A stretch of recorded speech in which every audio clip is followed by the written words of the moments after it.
911. What's the address of your emergency case then? Okay, tell me exactly what happened. We heard and looked in, the garage door was up, and I thought the gentleman was backing out, and I went back to my house, but he never backed out, and I came back over, and his driver's side window is shattered, and he's battered and can't answer. He's inside. I don't know if somebody tried to shoot him or if he shot himself or what. I don't know. He didn't send an ambulance in a hurry. An EMT. He's still alive. He's moving. Okay. What's going on with him? I don't know. The driver's side window is all bashed in, and he's got blood all over his head. He's not responding to me. I think you need to hurry. Yeah, I'm going to get him on the way to you. I just want to ask you a few questions, okay? Go ahead, but send them as you're asking. Yes, sir. They're already on the way, okay? Are you with him now? I'm standing right outside the garage door. Can you tell me how old he is? I don't know. He looks like maybe 35 or 40. Hang on 1 second for me, okay? Okay. All right, sir. I apologize about that. What was how old is the patient again? I'm sorry. I can't tell. He looks maybe 35 or 40. I don't know. Okay. And is he awake? He's just moving his head around, but he's not responding. I've called his name, asked what's going on, or not called his name, but asked him what's happening. He's not responding to that, but his head's kind of rolling around. Okay. Is he conscious? Well, I can't tell. Okay. Is he breathing? I can't tell that. I'm assuming he's breathing if he's moving his head around. Did you ever hear him talk or anything? No. Okay. You said he's sitting in the car, right? Correct, in the driver's seat. Okay. Where exactly is he? In the driver's seat? You know, in the driver's seat. Is he in the garage or? In the garage. Okay. Can you direct the emergency crews to him, sir? Sure. Okay. All right, I'm sending the paramedics to help you now. Just stay on the line. I'll tell you exactly what to do next. Okay. If it's safe to do so, see if he is conscious and breathing or moving at all, okay? It's not safe for me to do. I don't want to put my hand in here. Okay. Well, help's on the way. Okay. All right. I'll be standing by. And I've heard about break-ins in the area, and so I decided to walk over and take a look. And the garage door was up and asked him what was happening. And then I saw the window was shattered, and he's got blood. I'm going to be over here waiting for the EMT, honey. Okay, go ahead, but just tell the kids to hold on inside. They're okay. But tell them I'm out here.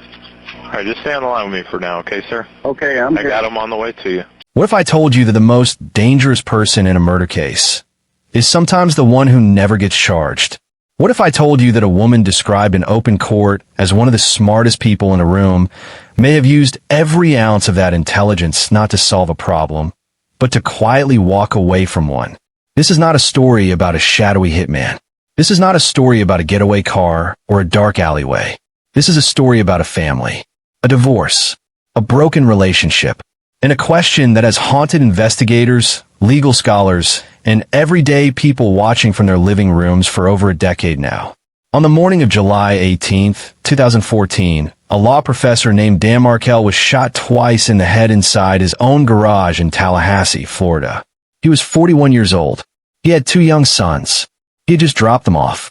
He had a whole life ahead of him, and someone took it from him in broad daylight. The investigation that followed would last years. It would pull apart a family. It would expose conversations, text messages, and meetings that no one expected to ever become public. It would send men to prison. It would put a mother on trial. And it would place one woman, a woman who had been married to the victim, at the center of a courtroom storm that she never quite escaped. Her name is Wendy Adelson, and this is her story. Stay with me, because by the time this is over, you're going to be asking yourself one very uncomfortable question, a question that has no clean answer, a question that lingers, a question that the courts themselves have wrestled with. And that question is this: what does it mean when someone who knows everything says they knew nothing? Before we go any further, I need you to do something for me right now. If you're watching this on Dark Trail Files for the first time, hit that subscribe button right now. Not later. Right now. Because we do not just tell you what happened. We take you inside the case. We walk through the evidence. We sit with the questions that everyone else skips over. We do not sensationalize. We do not speculate wildly. We follow the facts, and then we let you decide. This channel exists for people who want the full picture, not just the headline. If that is you, subscribe. Hit the bell. Because the cases we cover do not end when the video does. And this one is still unfolding. To understand how we got here, you have to start at the beginning. Not the beginning of the investigation. The beginning of the relationship.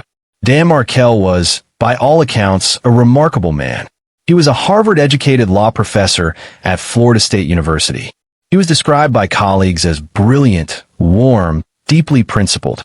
He wrote extensively about criminal law and justice reform. He cared about ideas. He cared about people. He had built a life in Tallahassee that was, on the surface at least, everything a person could want. Wendy Adelson was also accomplished.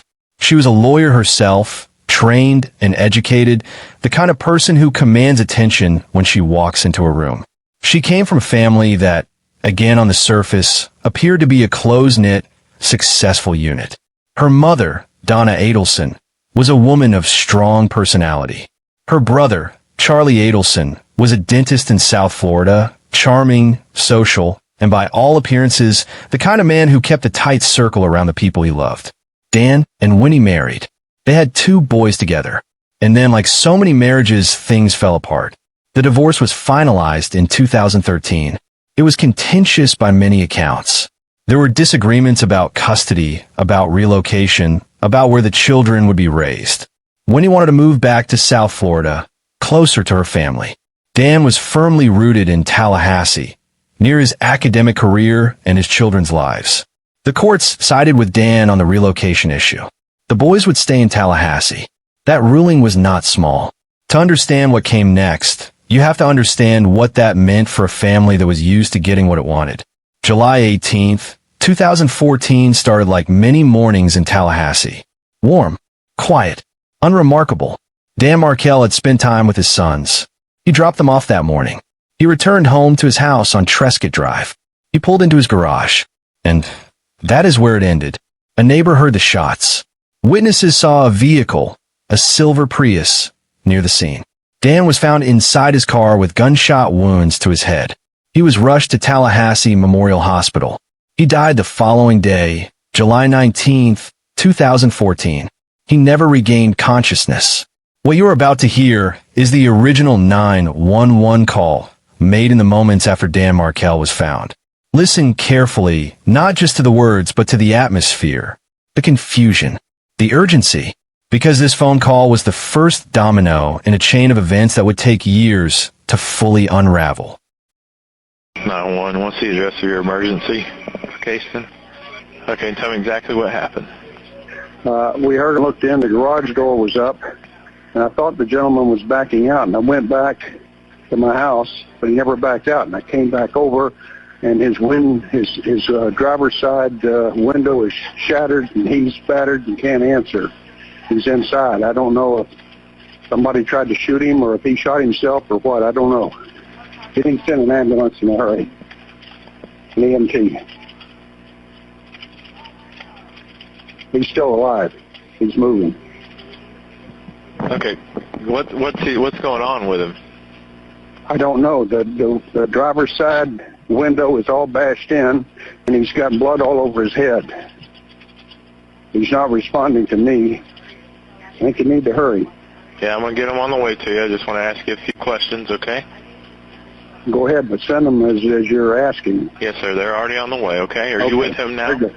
I'm standing right outside the garage door. Can you tell me how old he is? I don't know. He looks like maybe 35 or 40. Hang on 1 second for me, okay? Okay. All right, sir. I apologize about that. What was how old is the patient again? I'm sorry. I can't tell. He looks maybe 35 or 40. I don't know. Okay. And is he awake? He's just moving his head around, but he's not responding. I've called his name, asked what's going on, or not call his name, but ask him what's happening. He's not responding to that, but his head's kind of rolling around. Okay. Is he conscious? Well, I can't tell.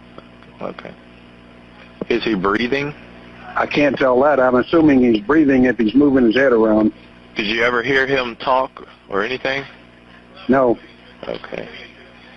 You said he's sitting in the car, right? Correct, in the driver's seat. Okay. Where exactly is he? In the driver's seat? You know. In the driver's seat. Is he in the garage or? In the garage. Okay. Can you direct the emergency crews to him, sir? Sure. Okay. All right, I'm sending the paramedics to help you now. Just stay on the line. I'll tell you exactly what to do next. Okay. If it's safe to do so, see if he is conscious and breathing or moving at all, okay? It's not safe for me to do. I don't want to put my hand in here. Okay. Well, help's on the way. Okay. All right. I'll be standing by. And I've heard about break-ins in the area, and so I decided to walk over and take a look. And the garage door was up and asked him what was happening. And then I saw the window was shattered, and he's got blood. I'm going to be over here waiting for the EMT, honey. Okay, go ahead, but just tell the kids to hold on inside. They're okay.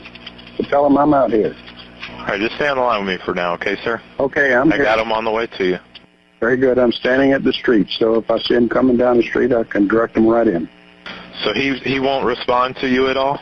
Not to me. Holler at him or anything? Yeah, he didn't respond, but his head kind of moving around.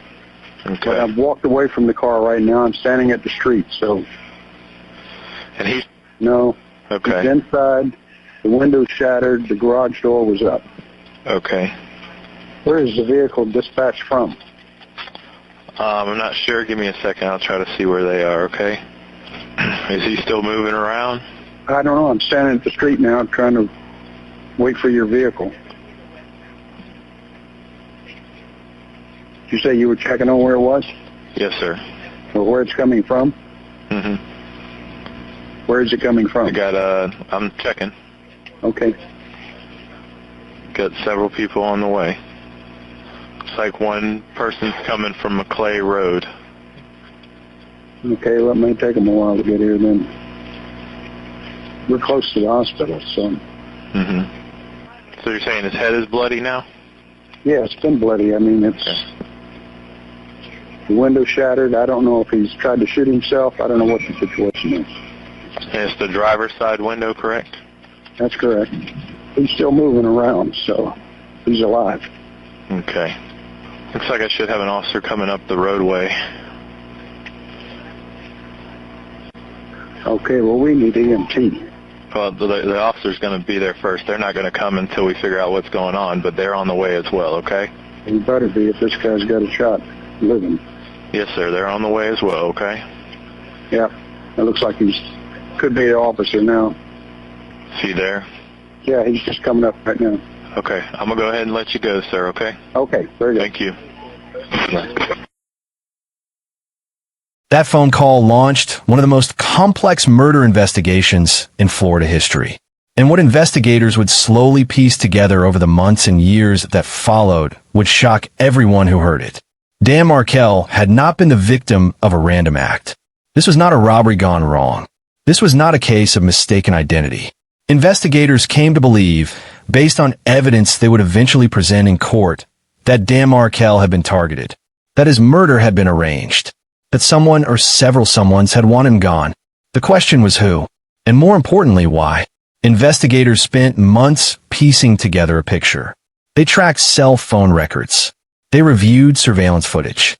They followed money. They identified two men from the Miami area, Sigfrido Garcia and Luis Rivera, who were eventually tied to the crime through a combination of cell phone data, surveillance video, and witness testimony. Garcia was convicted of first-degree murder in 2019. Rivera pleaded guilty and cooperated with prosecutors, receiving a lesser sentence in exchange. But here is where the story becomes something far more complicated than a simple hired killing. Investigators did not believe Garcia and Rivera acted alone in the sense of choosing their target. They believed these two men were hired, and the trail of who hired them, why, and how it was arranged led straight into the Adelson family.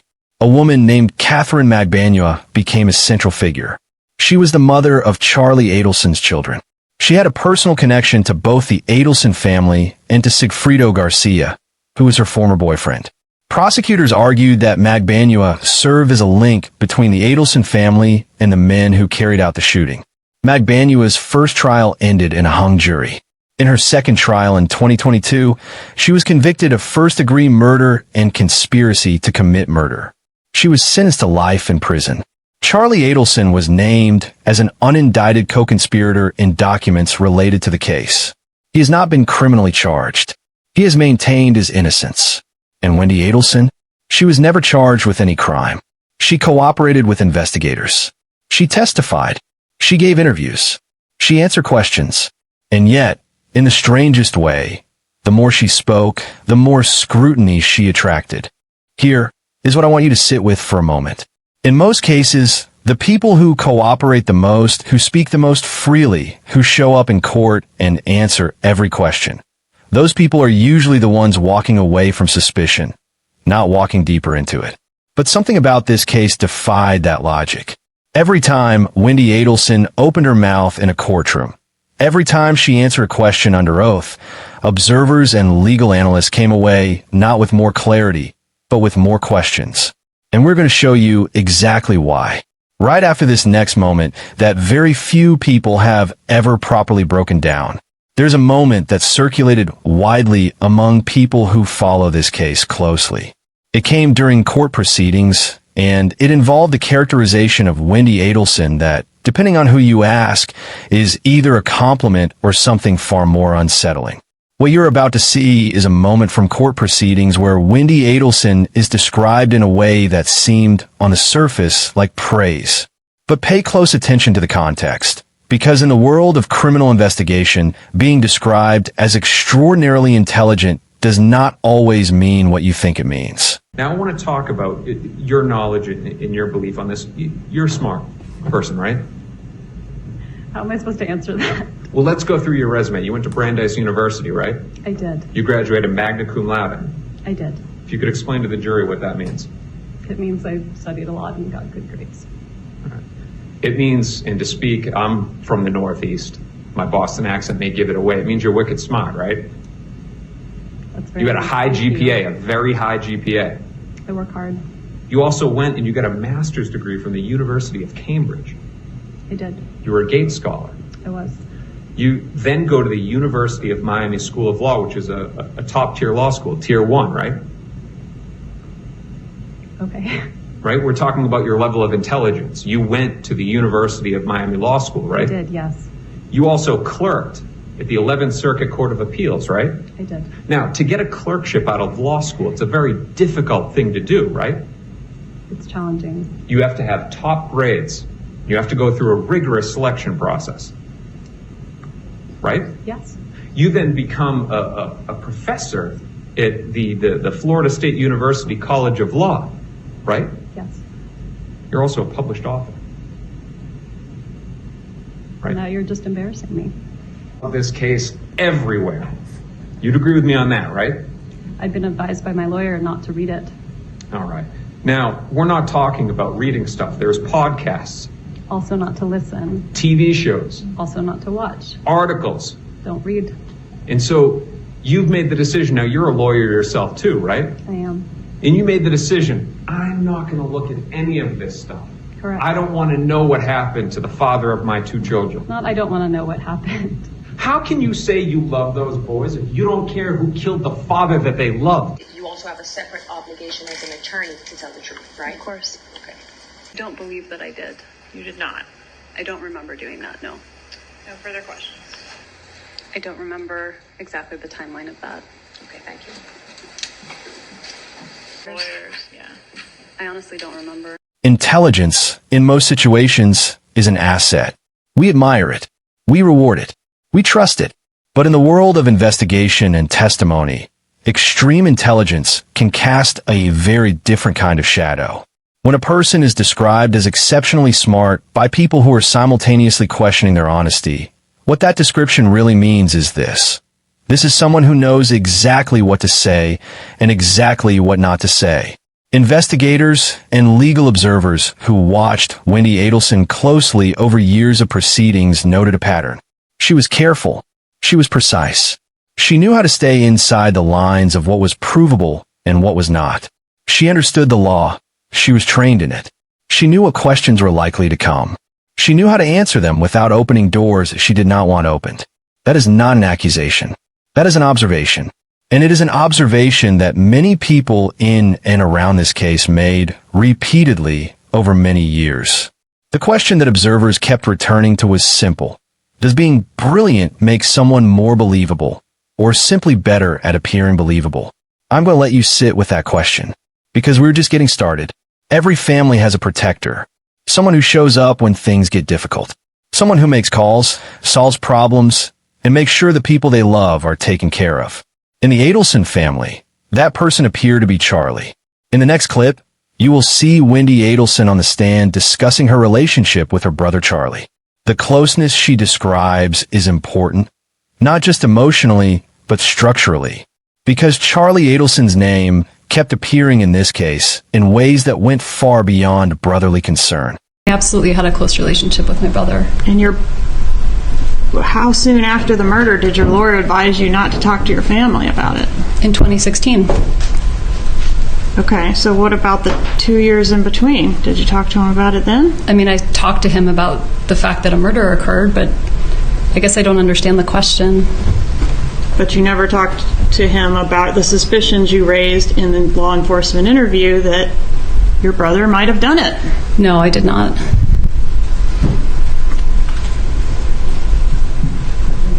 You suspected your brother could have been a part of this, right?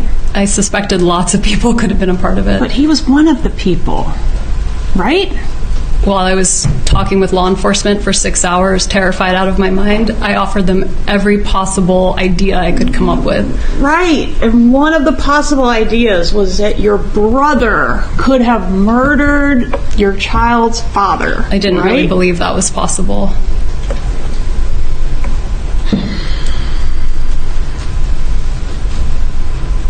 Was part of the plot for you to be able to have plausible deniability about this? Absolutely not. Is it better for both you and your brother if you don't know the details of this? I don't even understand the question that you're asking me. When did you first become aware that you might be a suspect in this case? I mean, as the ex-wife, I assumed I was a suspect from the beginning.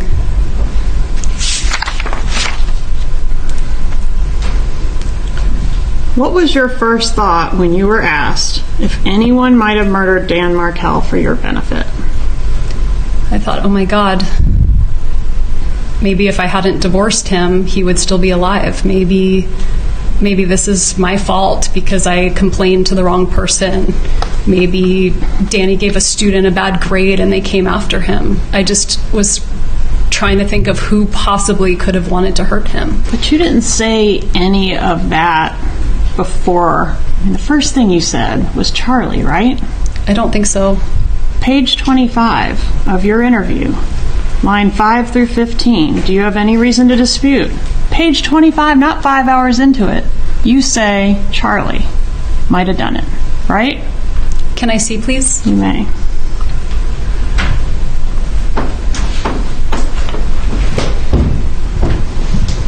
This is going to be tab 1, page 25.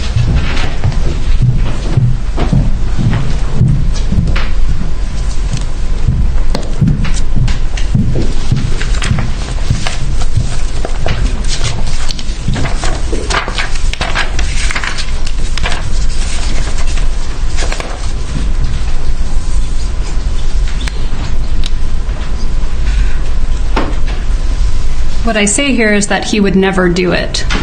Right under the highlighted part, I say no, he would never.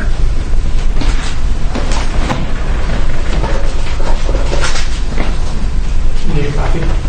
No.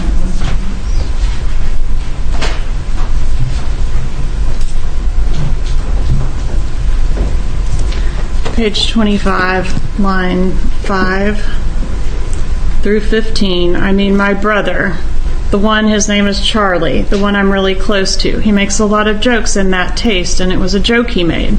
He bought the TV for me this morning that got broken, and then I was talking to him about whether it made sense to pay or fix it, or whether I should get a new one. And it was always like, It was always his joke that, like, he knew that Danny always treated me badly. And it was always his joke. He said, I looked into hiring a hitman and it was cheaper to get you this TV. So instead I got you this TV. And you do say you don't think he would do it, but can we agree you brought up his name on page 25 of the interview? I did. When asked, would you ever ask someone to do something like this? You say not in a million years. When asked, okay, do you think someone would do this for your benefit without asking you?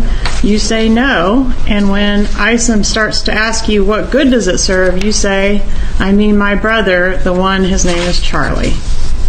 Isn't that how it went? This is the transcript, but I think there's also inaccuracies in the transcription. Oh boy. All right.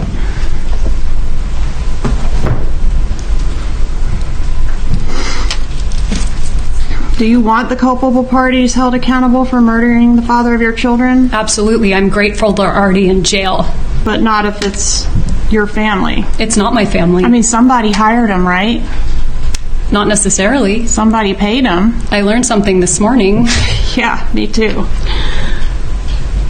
You didn't want them held accountable if it was your family members. Didn't you tell law enforcement that? That's not what I told law enforcement. What did you tell law enforcement? I told them that the person who did this should be held responsible and that I had nothing to do with it. Page 122, lines 7 through 12. If somebody tried to kill my ex-husband, they should be prosecuted to the full extent of the law. The investigator says, regardless of who it is, and your answer is, I mean, it would be different if I thought it were my brother. But I don't think it was my family, is what I said. Different now, isn't it? No, it's not different. That's exactly what I said right here. No, that's not right. No further questions. The relationship between Wendy and Charlie Adelson, as described by Wendy herself under oath, was deeply close. They were tight. They communicated regularly. They were a unit. Charlie was supportive. Charlie was present. Charlie was the kind of brother who showed up. Now here is the factual record that investigators built over years of work. Charlie Adelson was identified in court documents as an unindicted co-conspirator in Dan Markel's murder. Prosecutors argued that Charlie was the person who allegedly arranged the payment for the killing. The motive being, according to prosecutors, to free Wendy from the custody arrangement that kept her boys in Tallahassee and potentially allow the family to relocate to South Florida. Cell phone records and financial records were examined. Witness testimony was presented. Catherine Magbanua, who is noted was the mother of Charlie's children, was placed as the link between Charlie and the men who carried out the murder. Charlie Adelson was granted immunity in exchange for testimony in his mother Donna's trial. He invoked his Fifth Amendment right against self-incrimination and refused to testify even with immunity, which prosecutors argued was consistent with ongoing criminal exposure beyond the scope of the granted immunity. He has not been charged. He maintains his innocence. But here is what makes this particular thread of the story so unnerving. Every single time investigators or prosecutors looked for a motive in Dan Markel's murder, every time they asked who had something to gain, the answer that came back pointed in the same direction. Toward a family, toward a brother, toward a specific set of relationships built on loyalty, closeness, and the kind of love that, in its most extreme expression, can become something that the law takes a very serious interest in. Was Charlie simply a protective older brother? Or was something far deeper happening behind the surface of a family that presented itself as perfectly ordinary? The courts have not fully answered that question. Not yet. There is a moment in any major investigation when investigators sit down with someone they believe has more information than they are sharing. Those conversations are carefully recorded. Every pause, every shift in tone, every moment where the words do not quite match the body language. Investigators spoke with Wendy Adelson on more than one occasion, and there is recorded footage from one of those interactions that became a subject of intense public discussion. Not because of what was said, but because of how it looked. What follows is body cam footage from a police interaction with Wendy Adelson.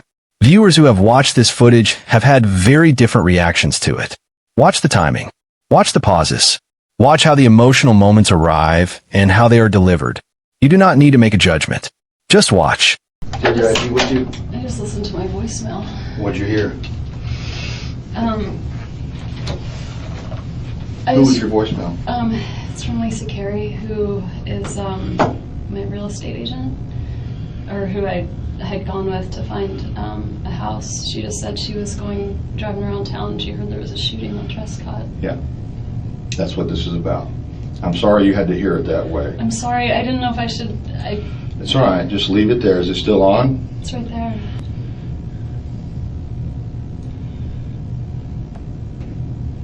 Hey, it's Lisa Carey. It is Friday, and I feel like an idiot doing this, but I just heard that there was a shooting over on Trescott, and I promise I'm not trying to be dramatic or even nosy. I don't know, just checking on you, my friend. I hope all is well. I hope your sweet boys are well, and if there's anything you need, let me know. It just ran a chill down my spine when I heard that there was something going on Trescott. All right, 212-3083. Hope all is well, and I will talk to you soon. Bye. That's all right, you can stop it. Or does it stop automatically? It's done. Okay, do you have your identification with you?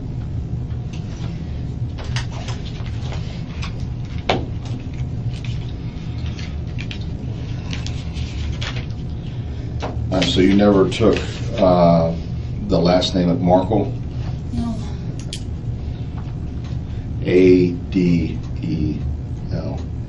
Adelson. Okay, Wendy with an I. Joe. All right.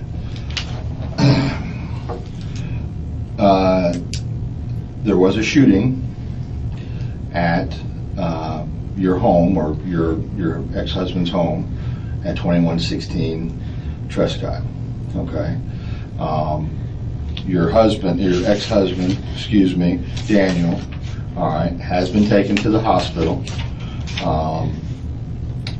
He's not going to survive. Oh my God. Okay.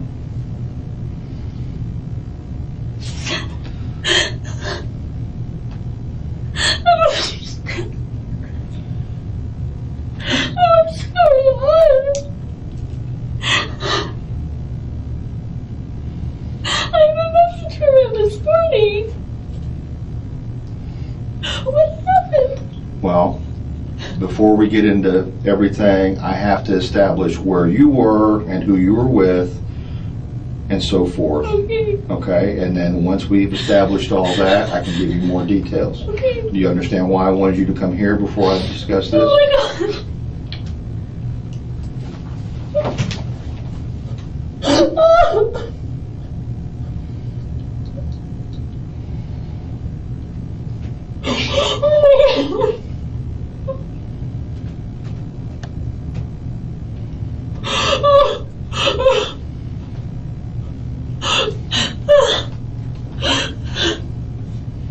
I'm sorry. That's okay. No, you have nothing to be sorry about. I just don't understand. How could this happen?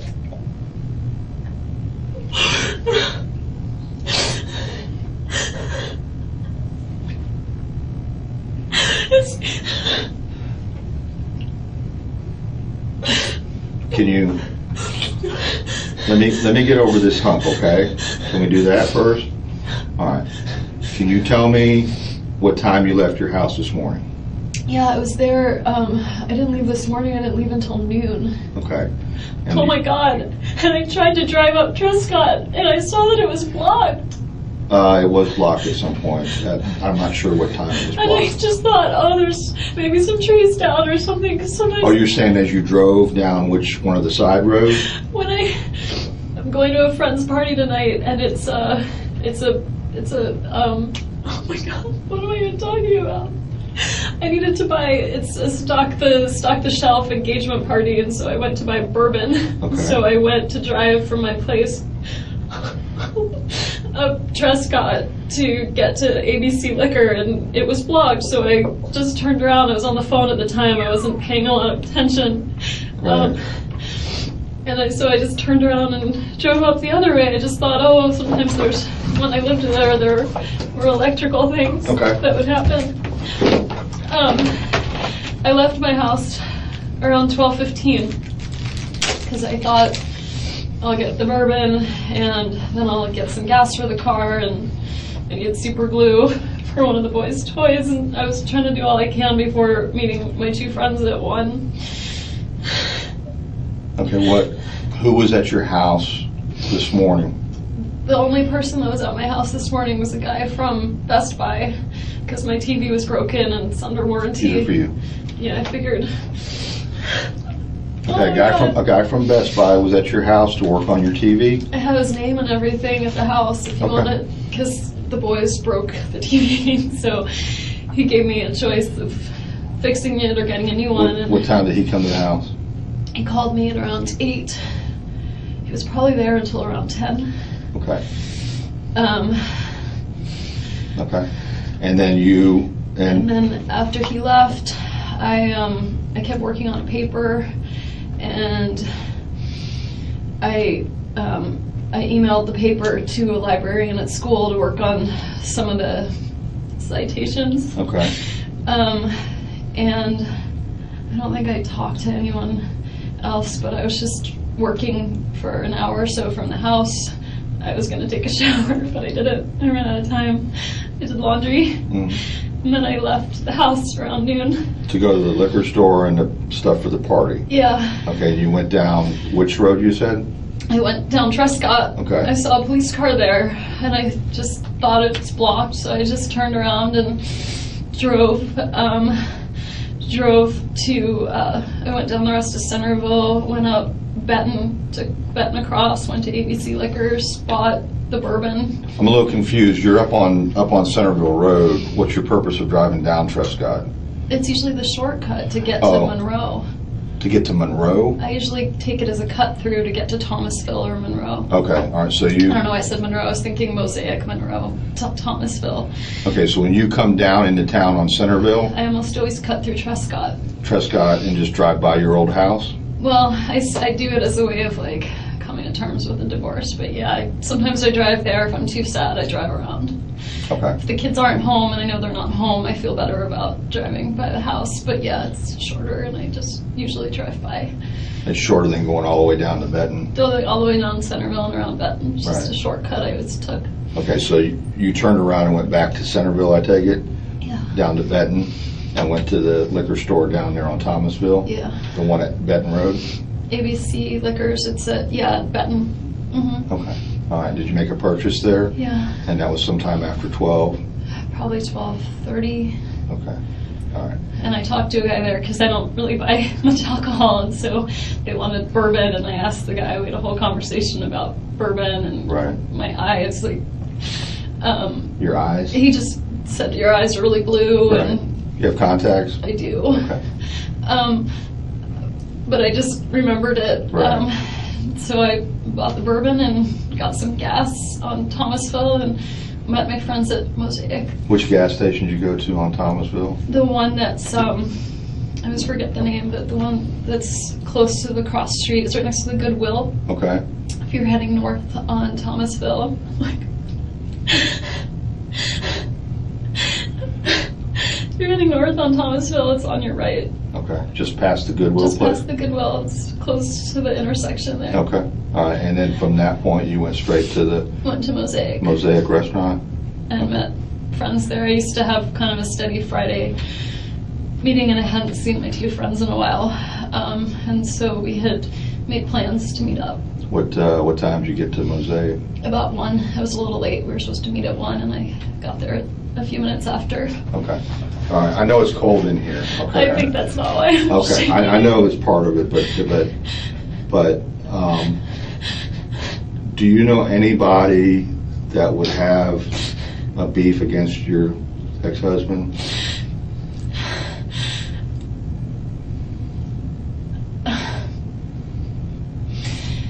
He's, oh my God. I hate to ask it now, but I have to do it now. You I understand, right? understand. I understand.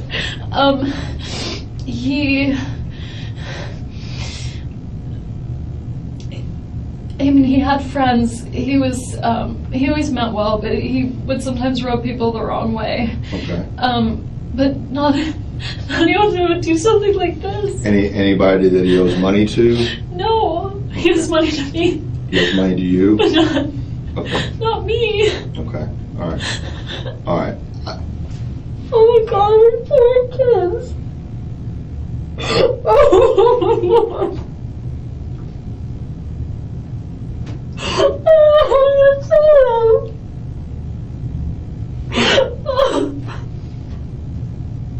I know a lot of people didn't really love him, but I don't know anyone who would do something like this. Well, we're still trying to determine, what happened and how it happened. But he wouldn't do this to himself. Okay.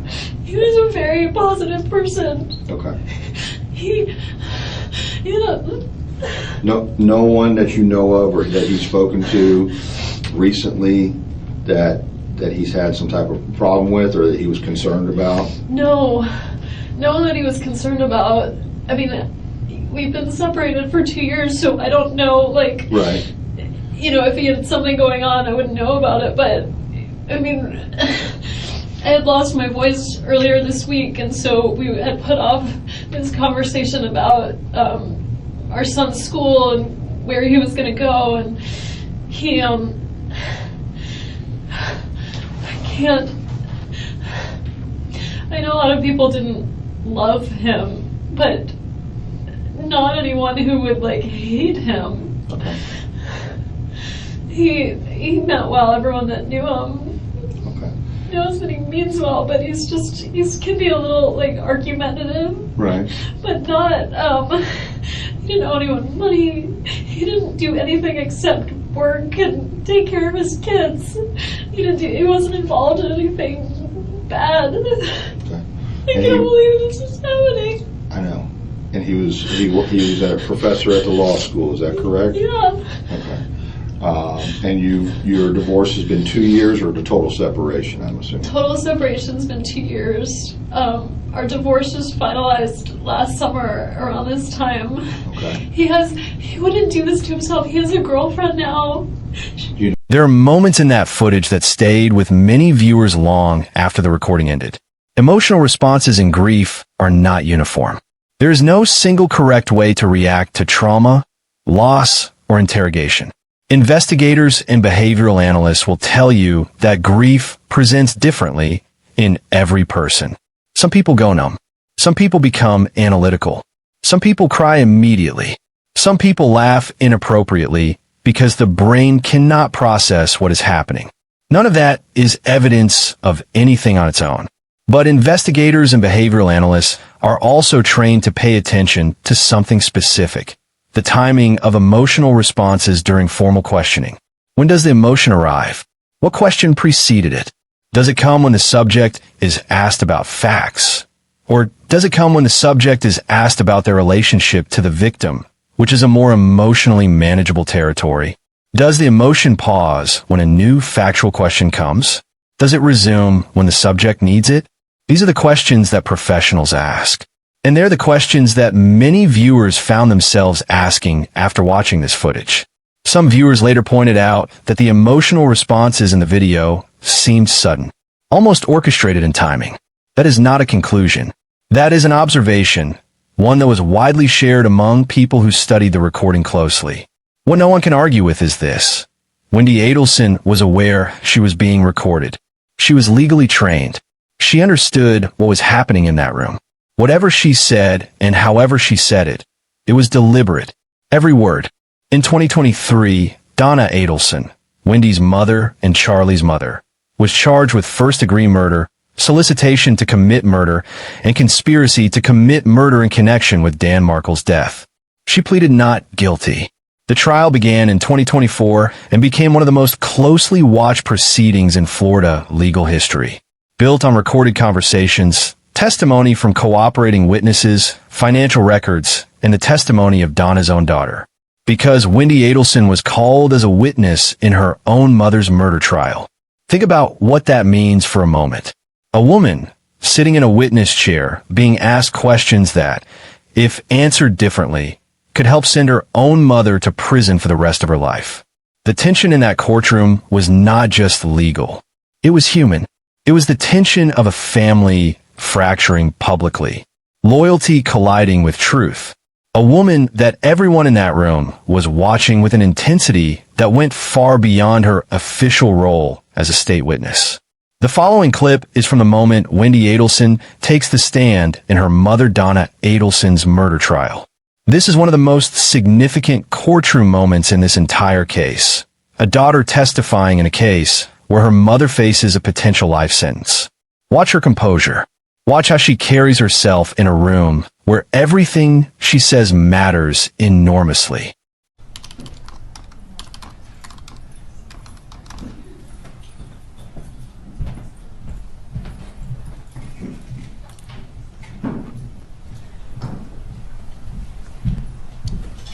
Good morning. If you can just take your seat for right now, I will swear you in when the jurors re-enter the room.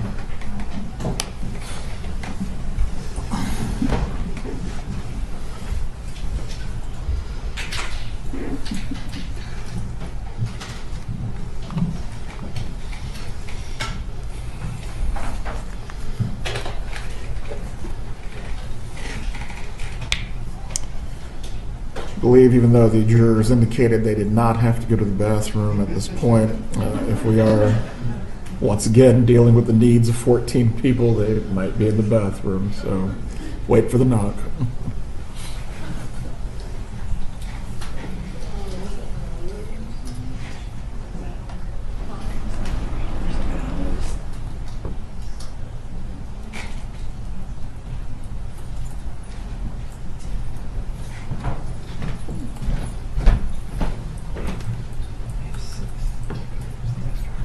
Okay. It's fun. I believe that we have a few jurors that do need to use the restroom. If anyone needs to stretch their legs or use the bathroom themselves, please take your opportunity now. Once we start with the testimony, again, the door will remain closed if you exit. Go ahead.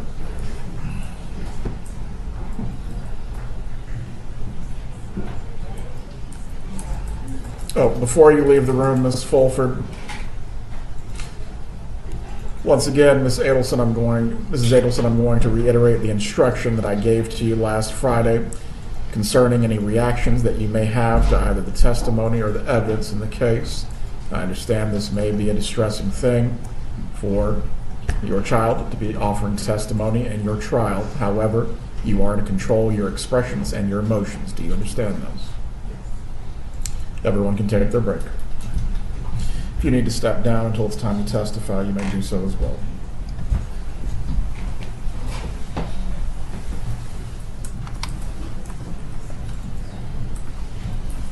Wendy Adelson's role as a witness in her mother's trial was complicated from the moment she was sworn in. On one hand, she was there because prosecutors believed her testimony was necessary. On the other hand, observers noted from very early in her testimony that the picture she painted carefully, methodically, word by word, was one that managed to say a great deal without necessarily answering the questions that mattered most. She was composed. She was measured. She was, by all appearances, exactly what she had always been described as: intelligent, careful, deliberate. And perhaps that was exactly the problem. Because here's what happened next in that courtroom. Something that almost never happens in a trial. Something that made legal analysts watching from outside the courtroom sit up and pay very close attention. The attorneys in that room, the ones who were supposed to be on the same side, started doing something to Wendy Adelson on that stand that is extraordinarily unusual in American courtroom procedure. And it would change the entire energy of the trial in a single afternoon. In the American legal system, there is a fundamental distinction between direct examination and cross-examination. Direct examination is when the attorney who called you to the stand asks you questions. It is supposed to be friendly, supportive, guided. The purpose is to draw out testimony that helps the side you are there to assist. Cross-examination is when the opposing attorney steps in, and that is where things get adversarial. That is where the gloves come off. What happened during Wendy Adelson's testimony in connection with her brother Charlie was something in between, and it was jarring precisely because of where it came from. Pay close attention to the tone of the questioning in this next clip. This is a moment where what sounds like a simple examination starts to feel like something else entirely. The shift in how the questions are asked and who is asking them is something legal analysts found deeply significant. It's like my parents have more reason to dislike Danny than almost anyone else. Is that what you said? That is what I said. And that's because he hurt you, right? And I was saying that in the context of talking to law enforcement for hours and hours and trying to help them figure out who might be responsible. Right. And who did you tell them might be responsible?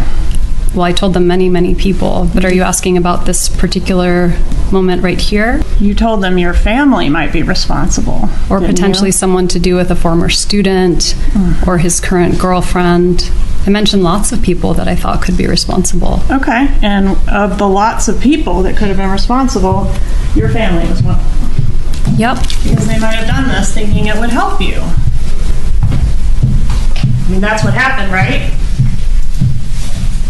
I'm sorry, I don't understand the question. Your family had your ex-husband killed to try to help you, didn't they? No, that's completely untrue. When did you learn that Catherine McBanoa was blackmailing your brother for the murder of your ex-husband? Today. So he never told you? No. You testified in Catherine McBanoa's murder trial last year, didn't you? I did, yes. And she was convicted. She was convicted, yes. A crime for which she apparently is innocent because she was just a conduit for Sigfredo Garcia. Did you learn that today along with all of us? Well, I learned that someone made that argument. I don't know whether it's true or not true. Did your dad get any big gifts for his 70th? I don't remember. So there was no big lead up and discussion about some big gift that you were involved in, at least? I don't remember. I don't remember if I gave him a present. I hope I did. Do you remember what anybody gave him for that birthday? I really don't. Was the murder of Dan Markel your dad's big gift? I mean, that's, of course not. That's a horrible thing to say. What about the grandchildren, getting full unfettered access to the grandchildren? My parents had full unfettered access to their grandchildren always. You want the culpable parties held accountable for murdering the father of your children? Absolutely. I'm grateful they're already in jail. But not if it's your family. It's not my family. Somebody hired them, right? Not necessarily. Somebody paid them. I learned something this morning. Yeah, me too. You didn't want them held accountable if it was your family members. Didn't you tell law enforcement that? That's not what I told law enforcement. What did you tell law enforcement? I told them that the person who did this should be held responsible and that I had nothing to do with it. Page 122, lines 7 through 12. If somebody tried to kill my ex-husband, they should be prosecuted to the full extent of the law. The investigator says, regardless of who it is, and your answer is, I mean, it would be different if I thought it were my brother. But I don't think it was my family, is what I say. Different now, isn't it? No, it's not different. That's exactly different what I today, said right here. No, that's not right. No further questions. That moment sent a visible ripple through the courtroom. Observers noted that Wendy Adelson, who had maintained her composure throughout nearly every other portion of her testimony, appeared visibly more guarded when questions about Charlie became pointed. The questions pressed on details. They pressed on timelines. They pressed on conversations she acknowledged having with her brother. Legal analysts pointed out that the line of questioning resembled, in tone and structure, the kind of confrontational examination that you would normally see from opposing counsel, not from the side that called the witness. This is significant. When an attorney has to press their own witness that hard, it means something. It means the testimony being given is not aligning cleanly with what was expected. It means gaps are appearing. It means that the story being told on the stand is rubbing up against a different version of events that someone in that courtroom knows very well. Wendy Adelson maintained her position. She was careful. She was controlled. But the tension in that exchange was unmistakable to anyone watching. Charlie Adelson's own legal situation became a defining subplot of his mother's trial. When Donna Adelson's defense was assembled and the case began to take shape in the courtroom, Charlie's role in events became a central flashpoint. Wendy's testimony began in a moment that the courtroom had been building toward for days. The atmosphere in that room, by multiple accounts from journalists and legal observers present, was thick with anticipation. This was the daughter of the defendant. This was the ex-wife of the murder victim. This was, by any measure, the most complex witness the trial would see. The following clip captures the beginning of Wendy Adelson's testimony in her mother's trial, specifically connected to the questioning involving her brother Charlie. This is the moment the entire trial had been building toward. Watch how the courtroom receives her. Watch how she enters the space of testimony. This is a woman who has spent years preparing for exactly this moment. Name and spell your name. Wendi Adelson, Wendiadelson. Miss Adelson, where are you from? I'm from Coral Springs, Florida. And you live in another state now, currently, right? I do, yes, ma'am. All right. How are you employed? I'm an immigration attorney. How long have you been an attorney? Since 2006. And you're here pursuant to a state subpoena, is that correct? Yes. And that subpoena confers a type of immunity on you. Do you understand that? I do. Okay. Which means that nothing you say here in court pursuant to that subpoena can be used against you at a later time. Do you understand that? I do. Okay, but it doesn't necessarily mean you could never be prosecuted. It just means that what you say in court could not be used in any future prosecution. Do you understand that? Yes. All right. I want to ask you about your ex-husband, Daniel Markel. Is that a fair and accurate photo of Mr. Markel? Yes. When did you meet him? We met originally online. It must have been the fall of my first year of law school, so 2003. Okay. And when did you marry Mr. Markel? We married in February of 2006. Were you living in Tallahassee at some point as a married couple? Yes. When did you move to Tallahassee? We moved to Tallahassee my final year of law school, so that would have been in the summer of 2005. And we were here from 2005 till 2006. We spent a year at the University of Miami from 2006 to 2007, and then came back to Tallahassee from 2007 until 2014. All right. And during the time that you were living here in Tallahassee, did you live over on Trescott Drive? For some of the time that we lived here, yes. And when your first child was born, were you residing at the Trescott Drive residence at that point? Yes. Okay. I think I have a photo of that here. Is that the Trescott Drive residence? Yes. Okay. And how many children did you have with Mr. Markel? We have 2 children. What were their ages at the time of their father's death? It was 10 days before my older son's 5th birthday, so he was 4 turning 5, and our younger son was 3.5. The boys are 14 months apart. And did there come a time when you and Mr. Markel separated? Yes. When was the separation? It was in the fall of 2012. Whose decision was it to separate? It was mine. How did your ex take that news? Well, we talked about it many times before it actually happened, but when the separation became official, he was very upset. And even though there were problems and issues and discussions, it was a surprise to him when it actually happened, right? It was. Okay. And was part of the reason for the separation your differing views on how to raise the kids pursuant to the Jewish faith? I'd say it was a very small part, but it was a part. Did you consider your ex to be a religious zealot? No, I didn't think he was a religious zealot, but I did think he was using religion as a way of controlling me.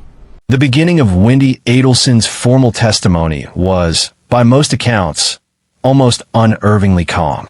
She answered questions precisely. She acknowledged what she had to acknowledge. She remained composed in a way that some observers found reassuring, and others found deeply puzzling. Because here's the thing about composure in a situation like this. Her ex-husband was murdered. She had 2 children with him.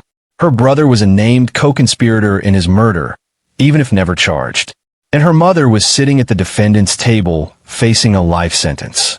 To sit in that chair and answer questions without a tremor in your voice requires something significant. Whether it is extraordinary emotional strength or something else, is a question that observers could not stop asking. There are moments in trials that shift the entire atmosphere of a room in a single sentence. Moments where an attorney says something, not as a conclusion, but as an implication, and the entire courtroom feels it. Donna Adelson's defense team was in a difficult position. The evidence against their client was substantial. Cooperating witnesses, recorded conversations, financial records. And in situations like that, defense attorneys sometimes do something legally permissible and strategically understandable. They point elsewhere. What you are about to see is a courtroom moment that many observers described as one of the most dramatic single exchanges of the entire Donna Adelson trial.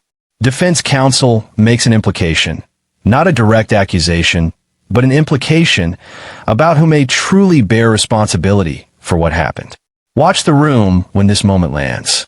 Watch the reaction, because this is the moment that changed the energy of the entire proceeding. I wouldn't say without his influence in any way, but yes, they've grown up without their father. He's not here to give them advice. He is not. He can't come to any of their functions, sports, anything else. Correct. They're not eating kosher like they would have with their father. They are not. They don't have him at all. They don't have him in their lives day to day, no. Because on July the 18th of 2014, he was brutally murdered in his driveway. Isn't that true? That is true. And you testified on direct that anybody in your family that had anything to do with it should be held responsible. Isn't that correct? Yes. And that includes you, doesn't it? Anyone who's responsible. Nothing further. Redirect examination. When you said you were an actor in someone else's show, whose show was it? I think I felt like I just wasn't fully present in my own life, that I had always been a real people pleaser. And so there was an aspect of not always being true to myself and wanting to make other people happy. And one of those people is your mom, right? Yes. And that's part of why you kept going with relocation, even when you kind of had some doubts about it, right? I would say it's part of the reason. The implication made by Donna Adelson's defense was pointed. The suggestion, careful, strategic, built on questions rather than statements, was that perhaps the person who had the most personal reason to want Dan Markel's custody arrangement to change was not the grandmother. It was the mother of his children, the woman who wanted to move back to South Florida, the woman who had lost a court battle over where her sons would grow up, the woman who had the most direct, personal, emotional stake in that relocation dispute that had been at the heart of the family's conflict with Dan. The defense did not need to prove this. Defense attorneys do not need to prove alternative theories. They need only raise reasonable doubt. And this theory, Wendy as the driving force rather than Donna, was one the defense returned to more than once. Let me be precise here. Wendy Adelson has never been charged with any crime. Prosecutors did not argue she was a knowing participant in the plot. The official prosecution theory centered on Donna Adelson, Charlie Adelson, and Catherine Magbanua as the key individuals who allegedly arranged and facilitated the murder. What the defense argument did was invite the jury, and anyone watching, to consider whether the official theory had gaps, whether a different arrangement of the known facts could point somewhere else. Whether that argument succeeded is a matter of public record. But what it did to the atmosphere of that trial, and to public perception of Wendy Adelson, was significant and lasting. And then Wendy Adelson did something that no one in that courtroom fully anticipated. Facing questions about her own potential involvement, questions that were no longer being asked gently, she made a declaration under oath that was as direct as anything she had said in years of proceedings. A denial. A specific, pointed on the record denial. And the way she delivered it, the words she chose, the emotion she brought to that moment, is something that people are still analyzing today. Stay with me. There is something uniquely powerful about a denial delivered under oath. You are not just saying the words. You are saying them in a setting where lying has legal consequences, where every syllable is recorded, where attorneys on both sides are watching your eyes, your hands, your breathing, where the jury is studying every micro-expression on your face. Wendy Adelson denied, under oath, any involvement in the plot to end her ex-husband's life. What follows is one of the most significant moments of Wendy Adelson's testimony, her direct, on-the-record denial of any involvement in Dan Markel's death. This moment was watched closely by legal analysts, journalists, and the public. Listen to every word. Listen to the delivery. And then ask yourself the same question that everyone in that courtroom was asking. Were you in any way involved in the plot to kill your ex-husband? No.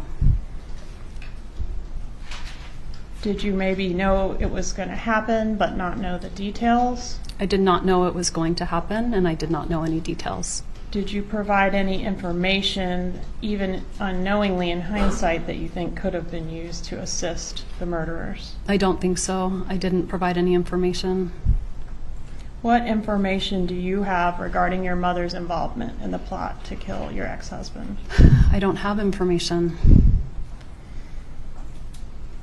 But you do admit that your brother said he looked into hiring a hitman to kill Dan Markel. I don't. I admit that my brother made a tasteless joke repeatedly about buying me a TV because it was cheaper than hiring a hitman. But then someone did hire a hitman who did kill Dan Markel, right? Yes, that happened. Was part of the plot to kill your ex for you to have plausible deniability or to know very little about it? I was not involved in any plot to kill Danny. Were you shielded from the plot because, I don't know, you couldn't be trusted to keep a secret? I was not involved in any plot to kill Danny.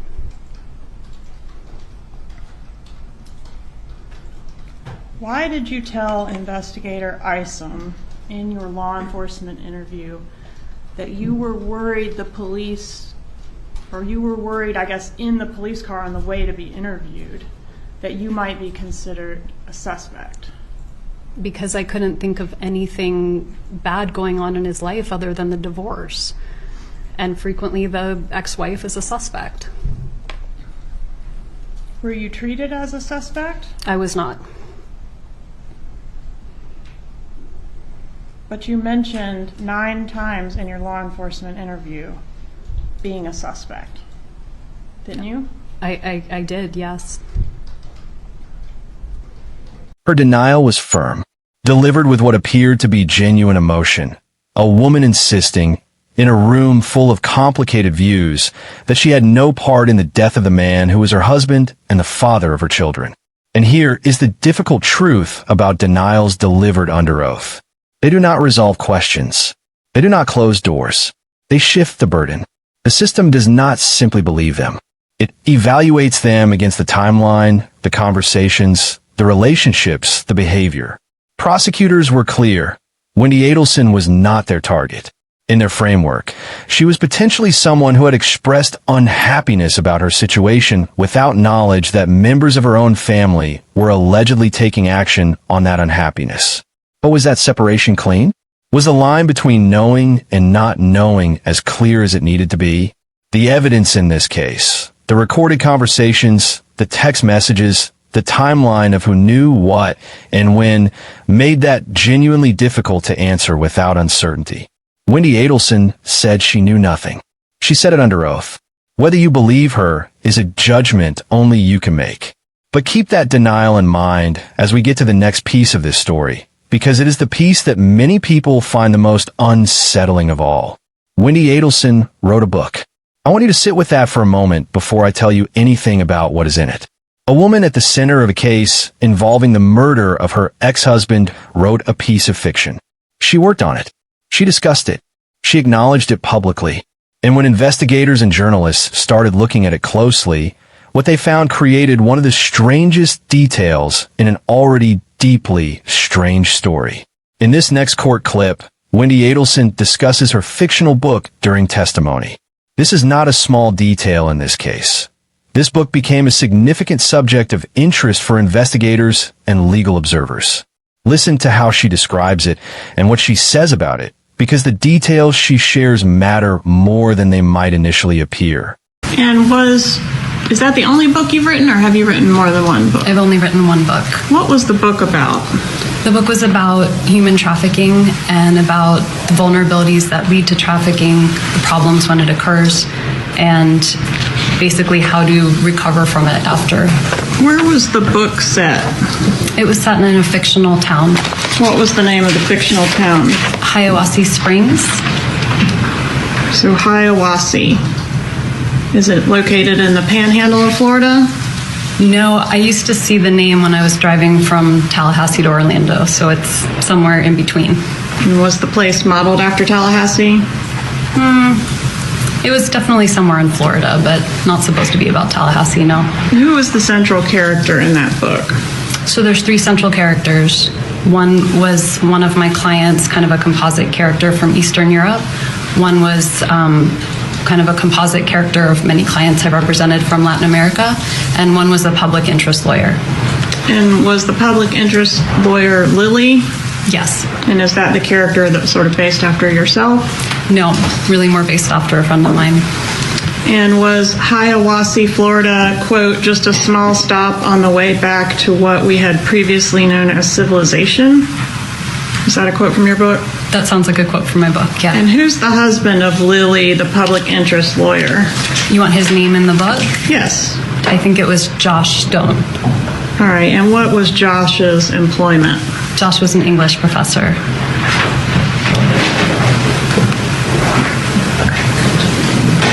I'm sorry, what was your answer? Josh was an English professor. A professor, where did he teach? It's been a while. I wrote the book over 10 years ago. I don't remember what I named the university in the North Florida State University? That sounds right. NFSU? NFSU sounds right, yeah. All right, and in the book, does Lily lament, quote, we moved to this godforsaken place for Josh's career? Yes, that sounds like a line Lily would say. All right. When you looked at page 187 of the divorce document on cross, and I'll hand that back to you.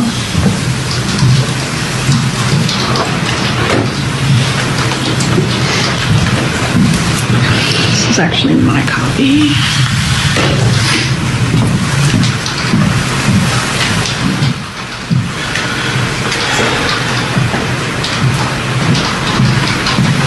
Just turn back to 187.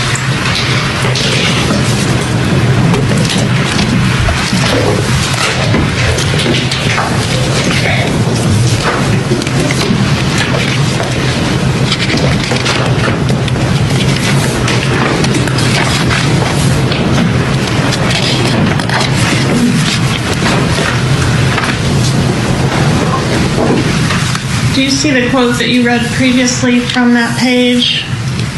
I don't. Okay.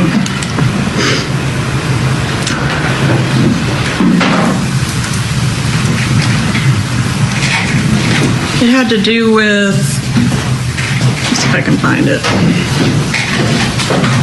that you were very unhappy in the marriage. I think it's the 3rd paragraph there. I see that line. Okay, the wife has been very unhappy in the marriage and files her petition for dissolution of marriage in August 2012. The husband continues to characterize this as abandonment, and then it goes on to say that he had been disparaging you to some of the folks at the law school. Do you remember reading that? I do.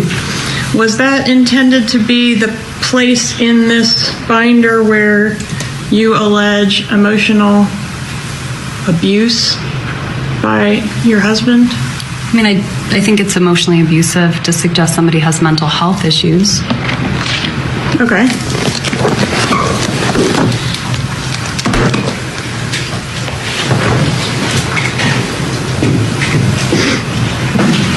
What is the Prof's blog? You were asked about that on Cross. Yeah, it was a blog that Danny started with some of his colleagues to kind of promote community in the law professor world. And who reads the profs? Probably Prof's blog. other law professors and people interested in becoming law professors. Who is on the Crim Prof listserv? I don't know. Were you on the listserv for that Prof's blog? I may have been on the listserv at some point. Do you remember seeing the post that you were shown on Cross? I do. And the post says something about Danny and I are planning to attend a conference that will begin Sunday, July 20th. Is there any other information on what you were shown about Dan's travel plans post-murder other than that? I'm sorry, can you please repeat the question? The post says Danny and I guess it's another professor writing this thing. Danny and I are planning to attend a conference that will begin Sunday, July 20th. Is that the type of information that he would typically have on something like the Prof's blog or Facebook? That sounds right. Okay, but as far as the date he's leaving, the flight he's on, that kind of stuff, would that typically be on the Prof's blog? He wouldn't put what flight number he was on, but he would almost always communicate when he was going on a trip. Okay, so going to a conference that starts July 20th might be an example. Flying to New York tomorrow would be an example. Okay. But not, he didn't not put a flight number. But he didn't put flying to New York tomorrow on this occasion. No. You were referenced several times, not on direct examination by the state, but by your brother's attorney on cross as a co-conspirator. Are you charged in this case? No. This isn't your trial, is it? No. Is your brother charged with conspiring with you to do a murder? No. Is he charged with conspiring with you to plan a murder? No. Is he charged with soliciting you to do a murder? No. Who is he charged with doing those things with? I don't think anyone. Have you had an opportunity to review his indictment in this case? I have not. Give you an opportunity to take a look at that document to yourself.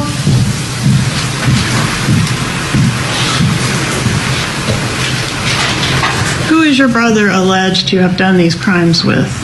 Catherine D. Magbanowa. Were you on the wire in this case, Ms. Adelson? No. So when the bump happened, are you familiar with the event I'm referencing as the bump? I am now. When law enforcement approached your mother on the street and handed her a piece of paper? Yes. Okay, when that occurred, who did your mother call? I don't know. Not you, right? Not me. Okay. And once your brother found out about the bump, did he call you about it? No. Who did he call? I don't know. Well, you listened to the calls to authenticate the voices, didn't you? Just to hear the voices, not to hear the content of the calls. Okay. And the voices were your brother's voice, right? But I listened to the calls just to hear who was on them, so I don't know what content they're referencing. I heard your answer. My question to you now is, your brother's voice was on the calls. He was on some of the calls I listened to. Okay. Your mother's voice was on the calls. She was on some of the calls I listened to. Did you have any secret meetings with your brother post bump that happened in South Florida? No. You were asked about Jeffrey Lacasse and the way that your relationship ended. What is OkCupid? OkCupid is a dating website. Were you on that dating website? I was. Were you on that dating website at the time that you were dating Mr. Lacasse? No, I wasn't. And were you speaking, so I guess if you weren't on it, you weren't speaking to multiple men from the website during the time you were dating Mr. Lacasse. And I'll remind you that you provided your phone in this case and it was cell-brighted, downloaded. Objection, argument approach. The book Wendy Adelson worked on contained elements that observers and investigators noted bore certain thematic similarities to elements of the real situation she was living through. Let me be careful here, because this requires precision. Writing fiction that draws on real emotional experience is not unusual. Authors process their lives through story, divorce, conflict, loss, anger. These are the building blocks of countless novels. The existence of a book proves nothing on its own. But here is why investigators took notice. The question of whether Wendy Adelson knew or suspected anything about what may have been happening around her was a central issue in this case. And a piece of fiction reflecting themes or scenarios that mirror real events creates a specific kind of question. Not because fiction is confession, but because fiction reveals the landscape of someone's mind, what they're thinking about, what outcomes they're imagining. The book became, in the language of the investigation, a piece of context, not evidence of crime, but context for understanding the interior world of a person whose inner life was otherwise carefully guarded. When fiction mirrors the tensions of a real life, where does coincidence end? We have now walked through 11 separate focal points in this case. And I want you to notice something. Each individual piece, on its own, has an explanation, an innocent explanation, a generous reading, the 911 call, chaos on an ordinary morning, the close relationship with Charlie, what siblings are not close, the composed testimony, a trained lawyer managing extraordinary stress, the emotional response during questioning. Grief is different in everyone.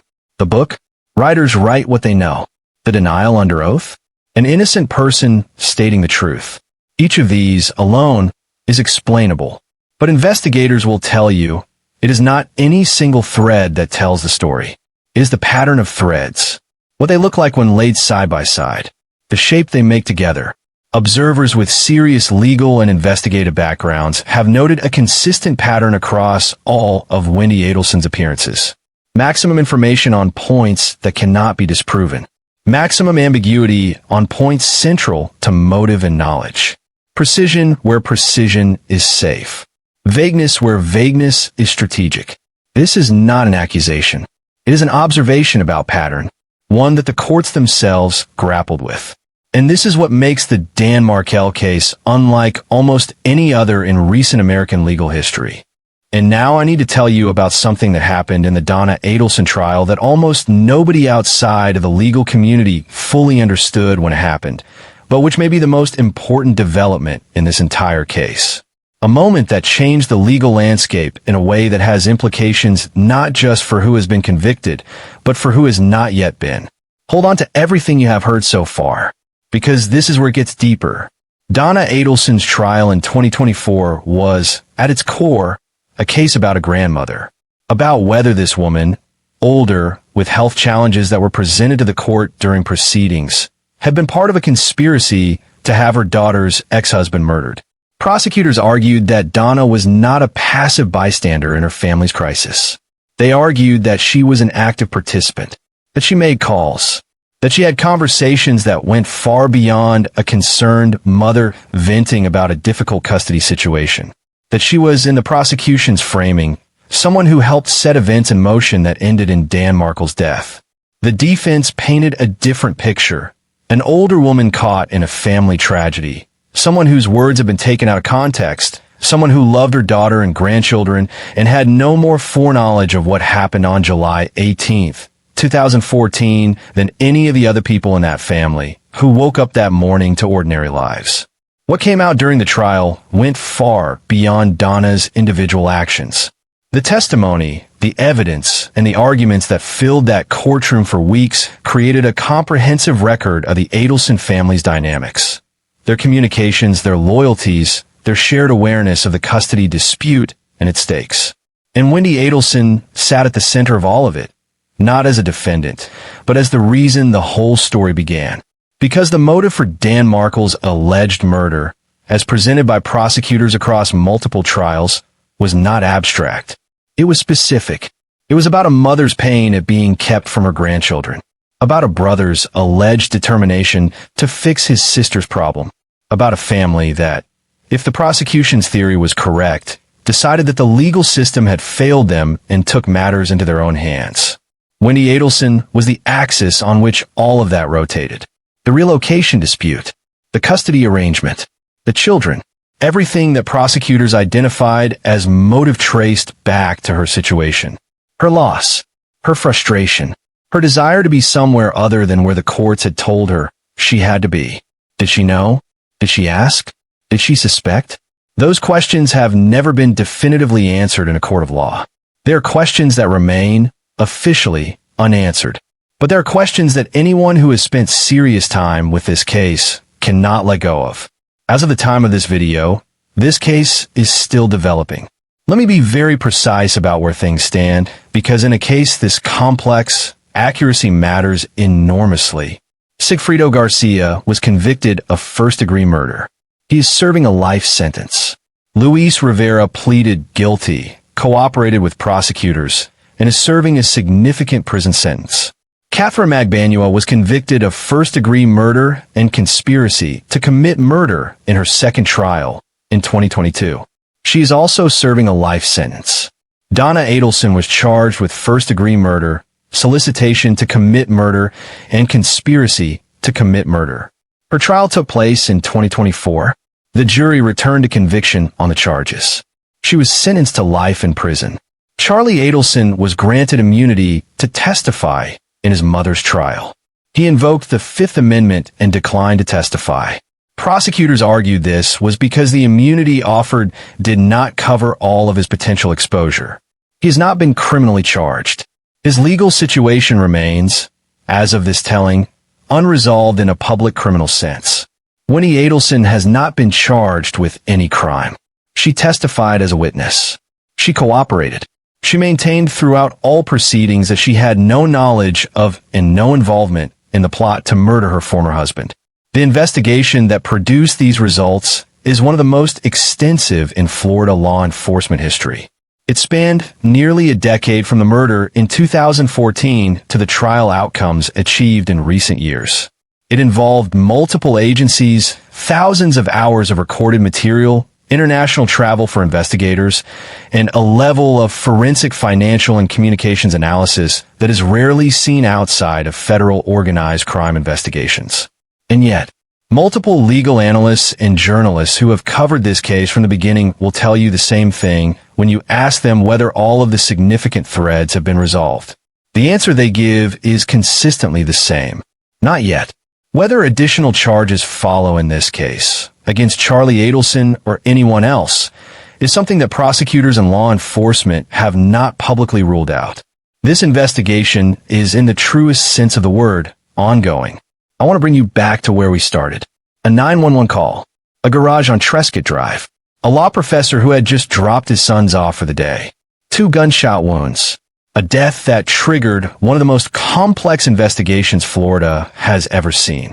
And at the center of it all, not at the center of the charges, but at the center of the story, a woman who has spent years answering questions, denying involvement, and watching the people around her face consequences for actions that, according to every official finding, were allegedly taken because of her pain. Wendi Adelson is not a convicted criminal. She has not been found guilty of anything. The American legal system does not convict people for being adjacent to tragedy. It convicts people for what they themselves did, what they knew, and what they chose. But the court of public understanding has never been able to leave her name behind. People deeply familiar with this case have genuinely different views on what she knew, when she knew it, and what she did or did not do with that knowledge. Dan Markel was a real person. He was a father, a scholar, a friend to people who still grieve him. His sons grew up without him, and the people convicted of his murder are behind bars. Justice, in the formal sense, has been served. But justice and truth are not always identical. And truth, in this case, has more dimensions than any single verdict can contain. There is something about cases like this one that refuses to resolve neatly. You can list the convictions. You can recite the sentences. You can walk through the evidence point by point. And at the end of it all, you're still left with a feeling that not all of the answers are on the table. One brother was named a co-conspirator and has not been charged. A mother was convicted and is serving a life sentence. A woman who was at the center of every single motive identified in this case, whose relocation dispute, whose custody loss, whose desire to return to South Florida was cited in courtroom after courtroom as the reason this allegedly happened. That woman answered every question she was asked. She maintained her position, and she walked out of that courtroom without handcuffs. Whether additional charges follow in this case is something prosecutors have not publicly ruled out. This investigation remains, in the truest sense, ongoing. And one question, patient, persistent, impossible to silence, still refuses to go away. Years after a law professor was shot in his garage. Years after a family fractured under the weight of what allegedly happened in its name. Years after verdict was returned. One question still sits in the room. What did she know? And when did she know it? Maybe the law has gone as far as it can go. Maybe the questions are all that remain. Or maybe the trail is not finished yet. This is Dark Trail Files. We follow the facts. We sit with the questions. And we never look away, because the truth, however long it takes, eventually finds the light. If this story moved you, if it left you with questions you cannot stop turning over, subscribe to Dark Trail Files right now. Hit that notification bell. We will be back with more cases, more questions, and more of the truth that the headlines never had the patience to fully tell. The trail is dark, but we walk it together. This has been Dark Trail Files.